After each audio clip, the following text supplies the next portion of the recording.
Legacy Cancer Institute recognized that we had an unmet need for our patients. Most of our cancer patients receive their treatment as outpatients, and yet we didn't have a dedicated pharmacist with special training to work with those patients. We developed some information about what other oncology pharmacists are doing in the outpatient setting and wrote up a proposal for this new innovative role called the Oncology Pharmacy Navigator. And at that point, I went to the medical director, Dr. Johnson, and talked about how we could possibly help patients and move the position forward. When Kelly came and asked me or explained to me her idea for having an outpatient pharmacy navigator, I was like, brilliant.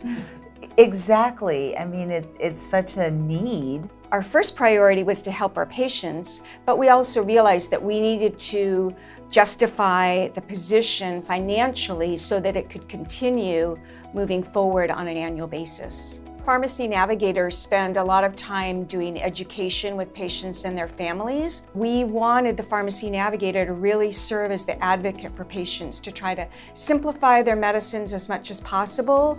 And if that's not always possible, to make sure they at least understand them, what they're for and how to take them.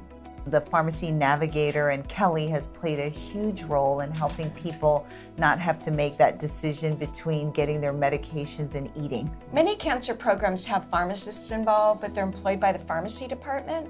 And so I think it shows a real commitment on behalf of the Legacy Cancer Institute that they were willing to have this position funded through them. And so it also make sure that the pharmacist is dedicated to our cancer patients and not pulled away for other needed pharmacy services. It actually took over 2 years for the justification and the program description, not only how we would help patients, but also you have to generate some revenue. Yeah.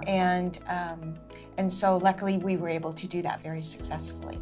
We were the first network cancer program in the country to be a network of different hospitals that were accredited by the American College of Surgeons, and we have been recognized by them and now by ACCC for our innovation. It's just great to receive the kudos to know that all the hard work and putting ourselves out there, trying something new. I remember the first time we met and talked about it, it was all about helping patients, but then, wow, I've never heard of this.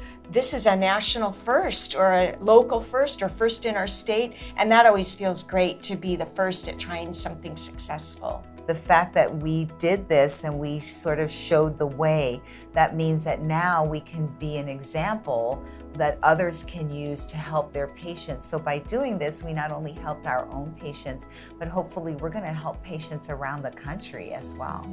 Giving the latest in technology and innovative care, but doing it with a heart of compassion.